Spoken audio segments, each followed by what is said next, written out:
بسم الله الرحمن الرحيم. السلام عليكم ورحمة الله وبركاته. الحمد لله لا شريك له، وصلى الله وسلم وبارك على من لا نبي بعده، الذي أدى الأمانة ونصح الأمة وكشف الغمة وجل الظلمة، وجاهد في الله حق جهاده حتى أتاه اليقين. رب اشرح لي صدري ويسر لي أمري واحلل عقدة من لساني يفقه قولي. وبعد، utukufu wa Islam, baada ya kumshukuru Mwenyezi Mungu Subhanahu wa Ta'ala na baada ya kumtakia rehema kiongozi wa umma huu ambaye si mwingine bali ni Bwana Mtume Muhammad sallallahu alayhi wasallam, kwa kweli tunamshukuru sana Mwenyezi Mungu kuweza kutujalia tukadiriki kufika mwezi mtukufu wa Ramadhani. Si jambo dogo. Kuna ndugu zetu wengi tu wamefika katika Ramadhani, lakini hali zao za kiafya sio nzuri, na wengine hawakufika kabisa, wamesharudi kwa Mwenyezi Mungu. Kwa hivyo sisi kwa ihsani yake Mwenyezi Mungu akatufanyia wema huu na fadhila zake, tukafika mwezi mtukufu wa Ramadhani hali ya kuwa tuna afya. Hii jambo kubwa kabisa, inafaa kumshukuru sana Mwenyezi Mungu. Na mwezi mtukufu wa Ramadhani, watukufu wa Islamu, una faida nyingi sana. Yani laiti kama tutazihesabu hatuwezi kuzimaliza. Manake kwanza kabisa mtu anatakiwa awe mcha Mungu. Ndio maana Mwenyezi Mungu akatuita akasema, ya ayyuhalladhina amanu, enyi mlioamini, kutiba alaikumus siyam, imefaradhishwa kwenu saumu, kama kutiba ala alladhina min qablikum, kama ilivyofaradhishwa kwa wale waliokuwa kabla yenu, la'allakum tattaqun, ili muwe wacha Mungu.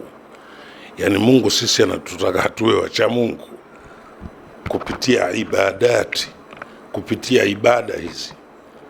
Moja katika ibada hizo ni saumu. Saumu ni ibada kubwa sana, kwa sababu ibada ambayo hakuna mwingine anayejua isipokuwa ni Mwenyezi Mungu. Yani ukweli wa saumu ya mtu hakuna anayejua isipokuwa Mwenyezi Mungu.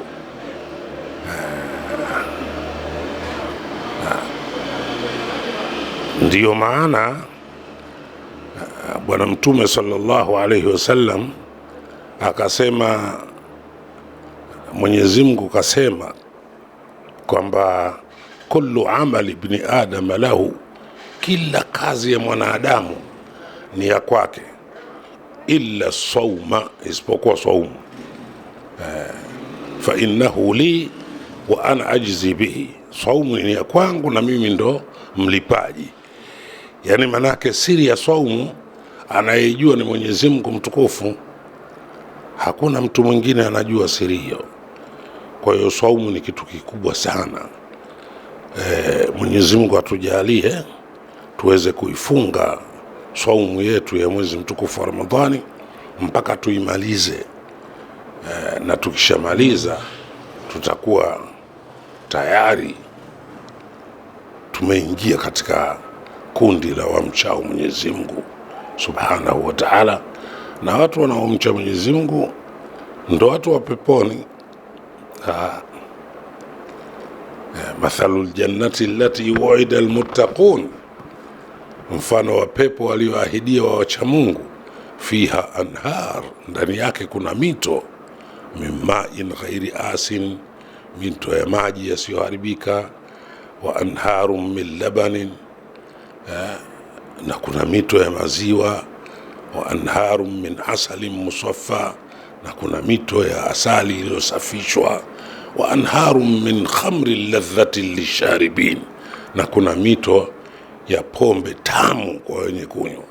Mwenyezi Mungu atujalie tuingie peponi, tukafaidike na hivyo vinywaji alivyovitaja Mwenyezi Mungu, vyote vina faida.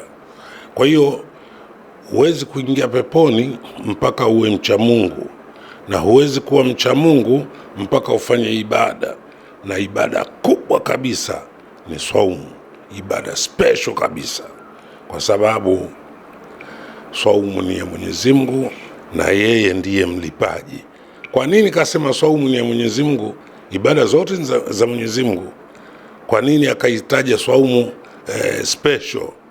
Kwa sababu saumu ni siri kubwa baina ya yule aliyefunga na Mola wake. Kuna watu wengi tu wakati mwingine wanasema wamefunga, kumbe hawakufunga, au wanazifuruga saumu zao. Kwa mfano, kuna mambo mtu akiyafanya saumu inakuwa bure, hakuna thawabu, kashinda na njaa bure tu.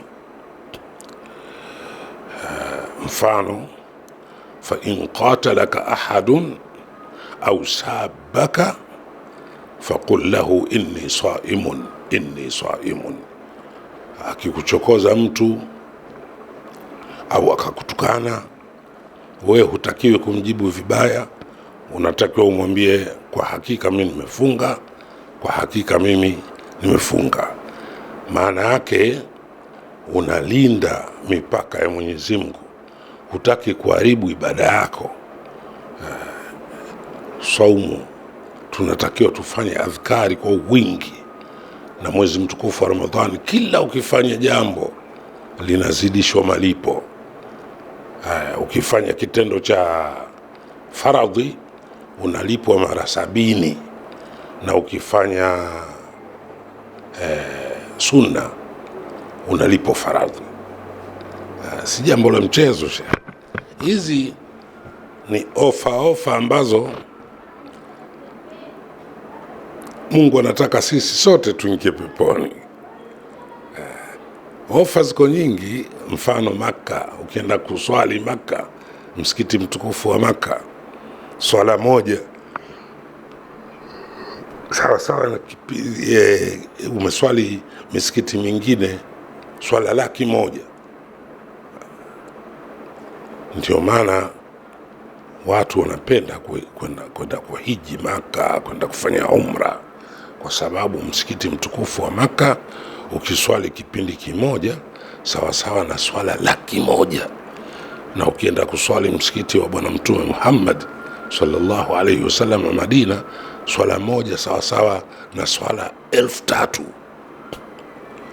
Na ukienda kuswali Baitul Muqaddas au Baitul Maqdis kule Palestina, swala moja unaandikiwa swala 1,000. Hiyo ni misikiti mitatu duniani ambayo ina ziada ya malipo. Basi na kadhalika mwezi mtukufu wa Ramadhani kuna kheri nyingi sana, yanazidishwa malipo. Ukifanya sunna unalipwa faradhi. Ndio maana wale wenzetu Waislamu wenzetu wa kule Uarabuni, ikifika mwezi mtukufu wa Ramadhani wanatoa sana zaka na sadaka, kwa sababu wanajua kwamba watazidishiwa malipo. Mwenyezi Mungu atujalie na sisi tutoe zaka na sadaka katika mwezi mtukufu wa Ramadhani kwa ajili ya kutafuta malipo makubwa. Ndiyo maana Mtume akasema sallallahu alayhi wasallam kwamba mtu yoyote atakayefanya kitendo cha sunna analipwa faradhi, na mwenye kufanya faradhi analipwa faradhi mara 70. Kwa hiyo malipo yanaongezeka, watukufu wa Islam. Na vile vile faida za mwezi mtukufu wa Ramadhani ni riziki. Shahru Ramadhana yuzadu fihi rizqul mu'min, mwezi mtukufu wa Ramadhan inaongezwa ndani yake riziki ya Muislamu. Yani wala usiwe na mashaka, riziki utapata tu. Mwenyezi Mungu ana hikma kubwa. Inaongezwa riziki ya Muislamu katika mwezi mtukufu wa Ramadhani, tofauti na miezi mingine. Huu mwezi wa Ramadhani ni mwezi ambao yuzadu fihi rizqul mu'min, riziki ya Muislamu inaongezeka.